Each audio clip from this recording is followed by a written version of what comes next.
Well, thank you all for your hard work, and I really appreciate you staying with me up to this point.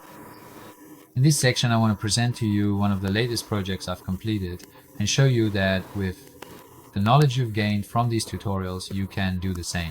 Now, you can create a project like this and handle almost all of its parts, provided that you've watched my virtual tour creation tutorials from start to finish. Everything I've used here, I've already explained to you in those tutorials. So let's preview this virtual tour together so we can go over the details within the virtual tour. Let me tell you, at the very beginning, since the initial content of this tour was a bit heavy, I placed a short video at the start on the loading screen so that this video plays first. This way the site can load the content in the background and the tool will be more or less ready to run by the time the video finishes. We can either click on this video to enter the tour, or we can just wait. The video ends and then our tour starts running. Well, as you can hear, there's also an audio track in the project, and at first I'll try to navigate through the project. I'll show you its different parts. I won't talk too much myself. This sound might be annoying for some, or it might be a bit distracting, the sound of my brand and the male voice. And the different sections are all quite clear and distinct. So first, you'll see what features it has, and at the end, wherever necessary, I'll provide you with some basic explanations.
A manly man from Sadidi Rai, which is special with calcium. Calcium carbonate, CaCO3, in the form of the mineral calcite. This manliness, over millions of years, in ancient times, and another manliness, like shells, coral, and another formation in another manliness, again, and again, and again. And again and again, and again, and again, and again, and again, and again, and again, and again. And again and again and again and again and again and again and again and again and again and again and again and again and again and again and again and again and again and again and again. But for the cold intoxications in constraints.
Okay, I muted the sound so I could talk to you. Look, as we saw, this is a virtual environment designed for educational purposes for students, so they no longer have to go and visit the factory in person. We have provided all the sections that can be visited in the form of VR content, which can be viewed through VR cameras. And it's compatible both with desktop and mobile interfaces. And well, now I'd like to move on to the 3D model section. This 3D model could have been made with much higher quality and more detail, but since we want our content to be online and easily load on the internet, that's why after optimizing this model multiple times, we reduced the number of its faces. To make the model lightweight and easy to use, we had to do this, so its visual quality might have dropped a bit. If this model were to be presented offline, it could easily be much higher quality. Heavy 3D models can also be used which actually display higher quality. We can really increase the quality a lot. One thing just came to mind, and that's that television-based systems still can't handle 3D model files larger than 2 gigabytes. So if you have a very large 3D master file where the file size is more than 2 gigabytes, unfortunately you can't import it into television-based systems, and you have to reduce its size, although 2 gigabytes is actually quite a lot, and a 2 gigabyte file size. It probably means your 3D master file covers a very large space, which currently this feature can't handle. And the final point I want to mention to you is this. You might be wondering about these animated drones. Actually, these are the hotspots inside that have animation and show the flying mode. How did I make them? At the end of this tutorial, I'll actually share the trick I used to create these. It's very simple. I only used PowerPoint and a very small free software called APNG, which stands for Animated PNG. This software takes your PNG images and actually arranges them in sequence and turns them into an animation. Creates the animation for us inside a single file, which can then be imported and brought into 3D Vista. So we can use them in this way. For this purpose, I placed a hotspot in this panorama so that when you go and you hover over the hotspot actually appears with an animation, and now you can see it and click on it. When you move the mouse away, the hotspot disappears again. Actually, both of these hotspots were created using the same method, but their settings area inside 3D Vista is different. These hotspots are actually animations that repeat in a loop with a specific frame rate per second. This one, however, is an animation that is not looped.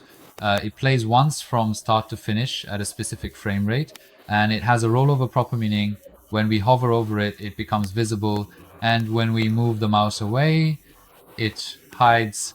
All of these are always visible and keep repeating, so if we want, we can make them briefly disappear and then come back. Next, I'll teach you this short section and then leave you in God's care. Goodbye for now. Goodbye.